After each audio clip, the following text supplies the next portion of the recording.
Let us be very still for a moment, for the message that unfolds in this hour cannot be received by the mind that rushes or the mind that seeks to accumulate ideas. Truth reveals itself only in the quiet atmosphere where we are not trying to get something, not trying to achieve something, but simply resting in the awareness that God already is. It is in that stillness that the infinite way becomes more than a teaching, it becomes a living presence. Now, in our work today, we are not here to learn how to heal, for no human being has ever healed anything. What we seek is an understanding of what healing truly is. If you imagine healing to be the act of removing a condition, correcting a body, or manipulating a circumstance, you will miss the entire essence of this message. Healing, in the spiritual sense, is the revelation of God's presence where a problem seems to appear. It is the unveiling of what has been true from the beginning. All throughout the years of this ministry, students have asked, "Joe, what do you do before a healing? What is the method? What is the practice?" And I have said, there is no method, but there is a way of being. There is an inner posture from which healing flows naturally as light flows from the sun. It is not a technique you can memorize, and it is not a formula you can repeat. It is a state of consciousness in which the personal sense of self is quiet, and God is allowed to reveal God. You see, the great mistake of metaphysics is the belief that we can improve the conditions of life by thinking rightly, speaking affirmations, or holding strong mental positions. But the infinite way does not rest upon the powers of the human mind. We are not here to think our way into truth. We are here to yield to truth. All true spiritual work begins where thought ceases and awareness unfolds. And so, as we enter this hour together, understand that healing does not come because we change an outer condition. Healing comes because we awaken from the illusion that there is an outer condition separate from God. We are not striving to bring God into the situation. We are recognizing that God has never been absent from it. Let this be our introduction then, that every healing, every revelation, every moment of grace is born not through effort, not through belief, and not through the activity of the human mind, but through that sacred stillness in which God speaks, and the personal sense of self grows quiet enough to hear as we proceed. Let us remember that spiritual truth is not attained by accumulating ideas, nor by struggling to understand with the intellect. Truth is realized in the measure that we release the mind from its labor and rest in the awareness that God constitutes our consciousness, our life, and our being. And it is precisely because truth is spiritually discerned that mental effort cannot heal. You see, the human mind, no matter how refined, knows only the world of appearances. It knows only what it has been taught, what it has observed, what it has reasoned, and the realm of appearances is never the realm of spirit. Therefore, when the mind attempts to correct a condition, whether bodily, financial, emotional, or relational, it is attempting to manipulate the shadow rather than touching the substance. It is trying to rearrange the picture on the screen rather than turning to the light that projects the image. And so long as we remain occupied with the screen, no change can be lasting. This is why the practitioner who tries to think his way into truth achieves only temporary relief, if any at all. For thought itself belongs to the realm of effect. The human mind cannot touch the invisible cause from which harmony flows. The moment we rely upon thought, upon will, upon direction, we have turned away from the infinite that heals and returned to the finite that struggles. Mental effort arises from fear. Whenever we feel compelled to affirm, to declare, to struggle inwardly for a spiritual position, We are unknowingly confessing that we still believe in a power apart from God. We still believe in a condition that must be changed or an error that must be destroyed. But in the infinite way, we do not attempt to remove error, for error has no law, no substance, no principle, and therefore no power. What is without power cannot be healed. It must be seen through. And so we learn that the human mind cannot remove an illusion. It can only perpetuate it. When a person faces disease and begins to mentally declare health, he is merely fighting with his own concept. When he perceives lack and begins to affirm abundance, he remains entangled in the belief that supply is something external to be demonstrated. All of this arises from the mistaken conviction that thought is a power, but thought is not power. Spirit alone is power. Now, understand this. Spiritual healing is not the product of mental force. It is the revelation of spiritual presence. When the practitioner becomes still quiet, receptive, he stops looking at appearances. He stops battling conditions. He stops trying to make truth operate. And in that holy quietness, a shift takes place. The mind yields. The sense of personal responsibility dissolves. And into that openness, the Spirit of God rushes like a tide returning to its shore. In the absence of mental effort, there is peace, and that peace is the power. That peace is the presence that heals. Not the peace we create, but the peace that reveals itself when we stop creating. Therefore, mental effort cannot heal because mental effort is the activity of the personal self. And the personal self, no matter how sincere, has no power. It is only as the personal sense diminishes that the God sense reveals itself. And in that revelation, harmony appears not as something attained, but as something forever present, awaiting our recognition as we move deeper into this message. Let us understand that true spiritual healing is unlike anything the human mind has been conditioned to accept in the world. Healing is thought of as the process of correcting a condition, adjusting the body, or removing a discord. But in the infinite way, healing is not the activity of restoring harmony to a condition. Healing is the revelation of harmony that has never been absent. It is not the improvement of matter. It is the unveiling of spirit. First, let us see this clearly. Nothing in the outer world needs to be changed for healing to occur. The visible form, whether a body, a relationship, or a circumstance, is never the cause of discord. It is only the picture on the screen of consciousness.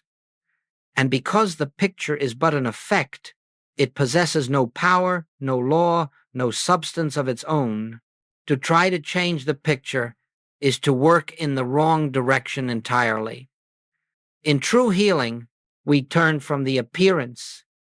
We withdraw our gaze from the body, from the condition, from the reports of sense. We release all desire to fix, improve, or transform the external scene. Instead, we retire into the sanctuary of inner stillness. And there we contemplate the nature of God, not for the purpose of changing anything, but to behold the truth that has forever been. The moment we turn inward, we discover a principle.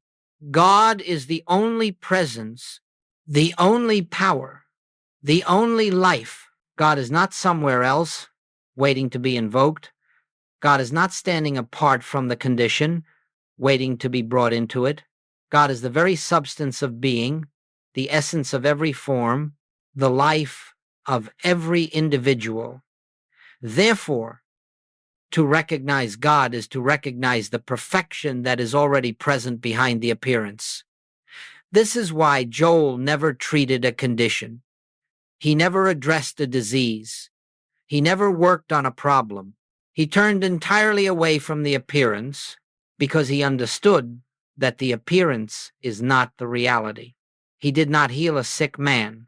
He recognized that behind the appearance of a sick man stands the perfect spiritual identity of God's own being. And it was this recognition that dissolved the appearance. Spiritual healing is never directed outward.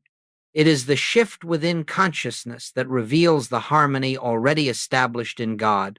When the practitioner perceives the truth, when he sees through the illusion of a separate self, a material condition, or a second power, the appearance changes of its own accord, not because the practitioner has changed it, but because the false belief has been dissolved. It is like watching a dream fade upon waking. When you awaken, the dream does not need to be corrected. It simply loses its seeming reality. In the same way, when we awaken to the truth that God is the substance of all being, the dream of discord disappears. This is the nature of spiritual healing, not the removal of error, but the recognition of truth, not the correction of matter, but the realization of spirit, not the struggle with conditions, but the quiet knowing that God alone is. And so, in all healing work, our task is not to address a problem, our task is to behold God. Healing occurs as the consequence of seeing rightly, not as the result of doing something. The practitioner who sees God is the practitioner who heals not through power, not through technique, but through the simple awareness of what is eternally so.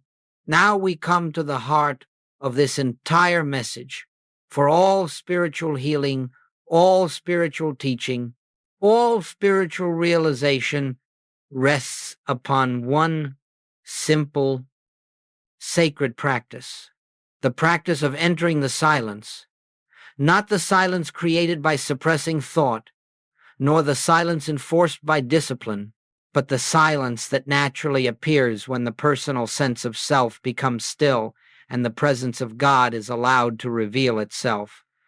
Before every healing, before every class, before every moment of spiritual ministry, there was always this pause, not a pause filled with thought, not a pause filled with effort, but a turning inward, a release of the world and all its appearances, a quiet recognition that God is already here, already present, already the life and substance of all being. Do not imagine that this pause was a technique.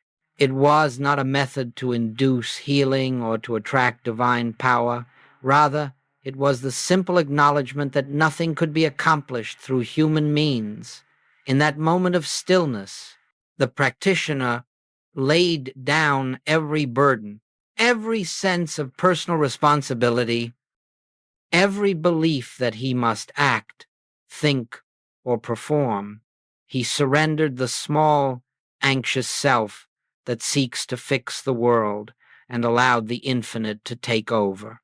This is the secret silence, a turning away from the belief that we, as human beings, must do anything at all. It is the recognition that God is the only doer, the only activity, the only presence operating. When we are quiet enough, this truth begins to reveal itself, not as a thought, not as a sensation, but as a gentle assurance, a subtle warmth, a quiet knowing, I am here, all is well. You see, in this silence, we are not trying to bring God into a situation. We are not invoking divine power. We are not attempting to reach God. Rather, we are acknowledging that God is already the substance of the situation, that God is the very presence in which we stand, that God is the life of the individual before us. And as this realization dawns, even faintly, the appearance of discord begins to lose its seeming reality. The purpose of this silence is not to remove conditions. It is to feel the presence. And once the presence is felt, whether strongly or softly, the work is complete. For where the presence of God is realized, the illusion of a power apart from God cannot continue. This entire practice, then, could be described in one statement: be still and know that I am God. Not work, not strive, not treat, but be still. In this stillness, fear dissolves. In this stillness, the belief in two powers disappears. In this stillness, the personal sense yields, and divine consciousness reveals itself as the only reality. And it is this revelation, not our thoughts, not our words, that performs the healing. When we enter the secret silence, we make no effort to improve, to change, to fix, or to persuade. We simply rest in the truth that God is on the field, God is the only activity, and God is the life of every form. And when this realization dawns, harmony naturally follows, as light follows the rising sun. This is the one practice upon which all spiritual healing rests, entering the secret silence where God is known, and allowing that knowing to dissolve every appearance of discord. As we go further, let us understand that the realization of God's presence does not come as the result of human timing, nor does it respond to our desire that it appear quickly. The unfolding of spiritual realization is as natural and as effortless as the dawning of the morning light. We cannot hasten it, and we cannot delay it. Our part is simply to be still, receptive, open, resting in the awareness that God is. When we enter the silence, there is no need to wait for a particular feeling, nor to seek an inner sign. Sometimes the sense of presence comes immediately, like a warm breath moving through consciousness. Sometimes it comes slowly, almost imperceptibly, as though a veil were lifting from the surface of the mind. And at other times, there may be no perceptible sensation at all, only a quiet certainty that something real is happening, though unseen. It is important to realize that this unfolding is not an experience of the intellect. It does not come as a thought, a conclusion, or an insight. Rather, it is an inner shift, a change in the atmosphere of consciousness. Without effort, without thought, the fear that once seemed present begins to dissipate. The concern that gripped the mind loosens. A sense of peace, perhaps subtle at first, begins to rise like a tide returning to shore. This peace is not of our making. It is not the result of affirmation or mental discipline. It is the presence announcing itself. It is God revealing God. It is the realization, silently communicated within, that I am here. This feeling of peace, whether faint or full, is the healing consciousness. It is the evidence of the Spirit at work. Now understand this. Healing does not occur because we have reached God. Healing occurs because we have removed the obstruction of fear, belief, and mental interference, and thereby allowed the presence to reveal itself. In that revelation, there is no longer a condition to be corrected. There is only the awareness that God is the life, the substance, and the being of all creation. And in that awareness, discord dissolves as darkness disappears when light enters a room. There is a moment, a quiet inner moment, in which the practitioner knows that the work is complete. Nothing dramatic takes place. No voice speaks.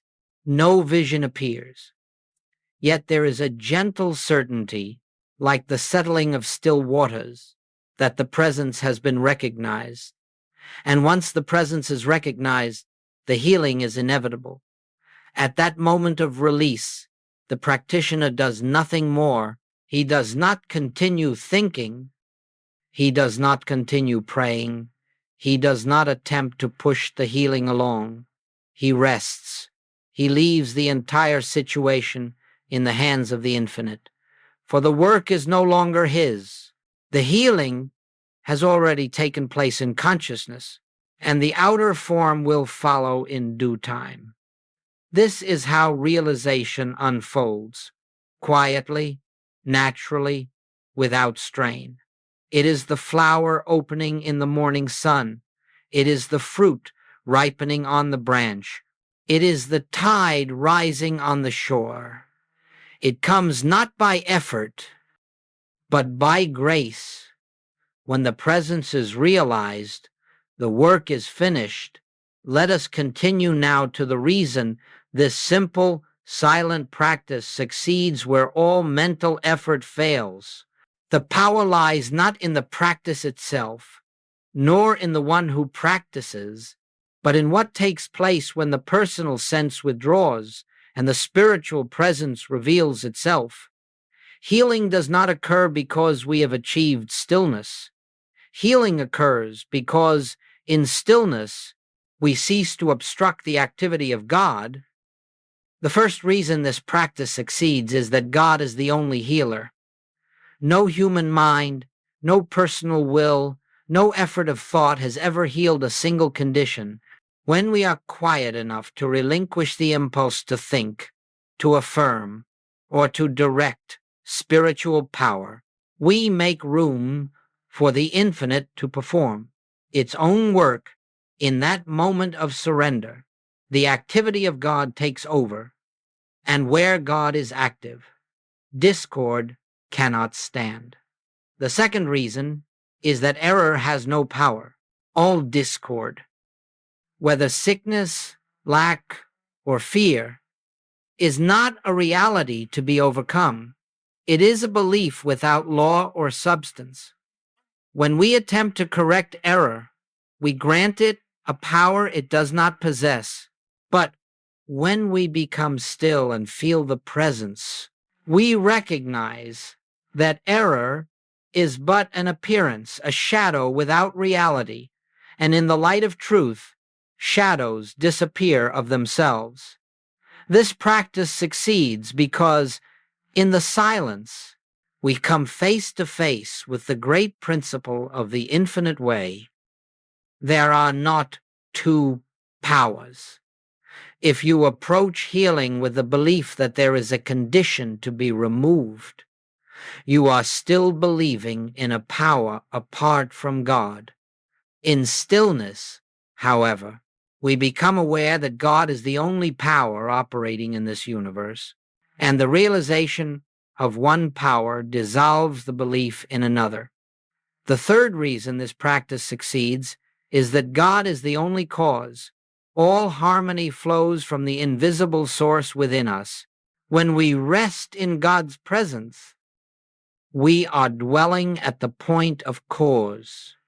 The visible world, the body, the condition, the circumstance is merely effect.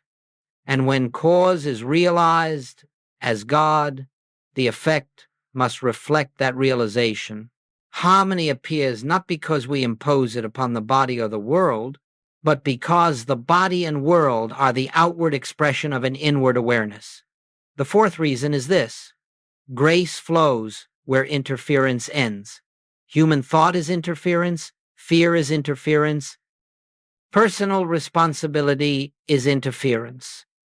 When these melt away in the silence, the flow of divine grace resumes naturally, effortlessly, inevitably. Grace does not need to be summoned. Grace is always present, always active, always seeking expression. Our stillness allows that expression to take place. Finally, this practice succeeds because it aligns us with reality. We are not trying to create harmony. We are not trying to attract spiritual power. We are simply acknowledging the truth that harmony already is, that God already is. and that nothing stands outside the one infinite presence. In the presence of this realization, the appearance of discord has no foundation upon which to rest. Thus, the silent recognition of God's presence is the secret of all spiritual healing. Not because silence has power, but because in silence we withdraw the belief in a self apart from God, and when that belief dissolves, only truth remains. Now we come to a very practical point in our work, not practical in the human sense of applying a technique, but practical in the spiritual sense of learning how to rest in the presence throughout the day. For this way of life is not confined to the moments when we are asked to help another. It is a way of living, a way of being, a continual turning toward the kingdom within. Each morning, before the world begins to press its demands upon you, take a few moments to sit quietly, not to think, not to affirm, not to pray for anything, but simply to turn your attention inward and acknowledge the presence. There is no need for words. Simply rest in the gentle recognition. God is. Let that be enough. As you sit there, without striving, you may become aware of a subtle peace, or you may not. It does not matter. What matters is the act of turning within, of acknowledging that the source of your life is not external, but the infinite that indwells you. In the course of the day, you will find many occasions to pause inwardly. You may be in the midst of activity or conversation. You may be at your work or walking along a quiet path. In any moment, take a single breath and gently turn your thought toward the invisible, not with effort, but with the soft remembrance, God is here. That remembrance itself is prayer. It is the recognition of one presence in the midst of whatever appears. Do not imagine that you must set aside long periods for meditation or silence. What is essential is the quality of awareness, not the length of time. A brief moment of recognition, just a breath of remembrance, opens the way for the presence to reveal itself. If you do this repeatedly throughout the day, you will find that your consciousness becomes attuned to the invisible. You will begin to sense the activity of God unfolding in even the smallest details of your experience. When a problem arises, whether your own or someone else's, your first impulse may be to address it mentally, to fix it, to correct it, to improve it. But in the infinite way, our response is always the same. We turn within, we recognize that the problem has no power apart from our belief in it. We drop the mental struggle, not by force, but by surrender. And in that silent turning, we remember God alone is. You will find that as this becomes your habitual response, the fear that once accompanied problems will gradually dissolve. If the situation is grave or urgent, do not hasten to treat it. Do not rush into the appearance. Simply withdraw within yourself and wait until some measure of peace arises. Even if the peace is faint, it is enough. That peace is the presence announcing itself. It is the assurance that God is on the field. Once the presence is felt, even lightly, your work is complete. The rest belongs to God. In time, this practice becomes second nature, not as a discipline, but as a way of living, a way of seeing. You discover that you carry within you a sanctuary of peace that is untouched by the world.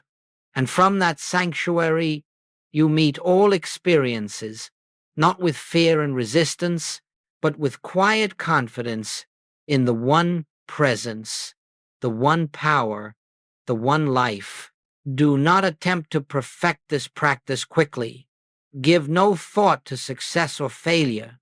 Simply be willing to turn within again and again until it becomes natural. And as it becomes natural, you will find that life begins to unfold with less strain, less struggle, less effort. Harmony flows where the personal sense withdraws and the God sense is allowed to govern. As we draw nearer to the heart of this message, let us look more closely at what healing truly means within the infinite way. For unless this is understood, we remain tempted to think of healing as the correction of a condition, the restoration of health, or the improvement of outward circumstances. But spiritual healing is none of these. It is something far deeper, far more profound, far more transformative. Healing, in its true spiritual sense, is the moment in which the presence of God is realized in consciousness. It is the instant in which we perceive that what appears as discord has no law, no substance, no power, and no reality in the presence of God. The healing does not lie in changing the appearance. The healing lies in the realization that the appearance never had true existence. You see, we are not attempting to make a sick person well. We are beholding the eternal truth that behind every appearance, no matter how distressing, stands the perfect and complete expression of God. When we behold that truth, not as a theory, not as a hope, but as an inner realization, the appearance shifts of its own accord, because the appearance was only the embodiment of our former belief. The practitioner's task is always the same: to behold God, not to heal a condition, not to treat an illness, not to change a circumstance, but to behold God. For in the degree that God is realized, God as the only presence, the only power, the only life discord, dissolves. It cannot stand in the presence of realized truth, just as darkness cannot remain when the sun rises. This is why healing in the infinite way is never personal. The practitioner does not heal. The patient does not heal. God reveals God.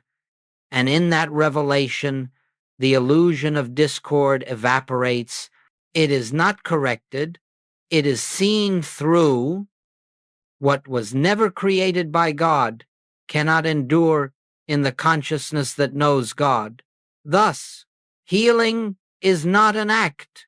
It is an awareness. It is not the effort to make harmony appear. It is the recognition that harmony is the nature of reality and has always been present, awaiting only our acknowledgement.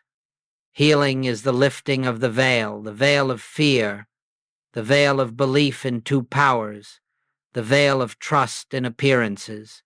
And when the veil lifts, what remains is the eternal perfection of God expressed in all creation. Healing also has a deeper meaning. It is the transformation of consciousness itself. Each healing reveals to us a little more of the truth. Each healing removes a little more of the personal sense. Each healing brings us closer to the realization that the kingdom of God is not something we attain, but something we awaken to. As the personal self diminishes, the God self begins to shine through. This is the real healing, the dawning of spiritual identity. And so, the meaning of healing in the infinite way is this: a shift from the belief in a world of appearances to the realization of the world of spirit, a shift from seeing life as material to knowing life as divine, a shift from being a person attempting to reach God to recognizing oneself as an expression of God. Once this is understood, healing becomes natural, not a miracle, not a mystery, not an exception, but the natural outcome of knowing the truth that has always been so. As we bring this hour to a close, let us once more enter that quiet place within, for it is in the silence that everything we have contemplated becomes living truth rather than intellectual understanding. Let us release every effort, every thought, every desire to remember or apply anything we have discussed. For the truth does not need application, it needs realization, and realization comes only in stillness. In this moment, let there be a gentle turning inward, without expectation, without seeking. We are not trying to achieve a state of mind. We are not attempting to contact God. We are acknowledging the presence that has been with us all along, the presence that breathes us, sustains us, lives as us. Let us rest in the awareness that God is here, not as a distant principle, but as the very life of our being. In this silence, you may notice that there is nothing to fear, nothing to resist, nothing to overcome. There is only God appearing as the harmony, the intelligence, the substance of all creation. And as you sit in that awareness, even for a moment, you will feel the weight of the world lessen. The anxiety that once seemed so real begins to lose its grip. The concerns that once appeared urgent fade into the background. For in the presence of God, all is well. Carry this awareness with you as you return to your daily affairs, not as something you must hold on to, but as a quiet knowing that accompanies you naturally. Let your day unfold from this center of peace, without striving, without rushing, without the belief that you must determine or control the outcome. The presence that revealed itself in this hour goes before you. It prepares your way. It governs your actions. It maintains your harmony. Each time you feel the world pressing upon you, pause for a single moment, turn inward, and remember, God is here, not as an idea, but as the reality of your being, not as something to attain, but as something already present. Let that remembrance be enough, for it is out of that remembrance that all healing flows, all guidance comes, all harmony appears. You need not struggle to make truth operate. Truth operates by virtue of its own nature. Your part is to be still and know. May the peace of the infinite presence accompany you. May the light of God illumine your path. May the grace of God unfold your days gently, effortlessly, naturally. And in that grace, may you find the freedom, the rest, and the inner assurance that come only from knowing I and the Father are one, always, forever, without separation.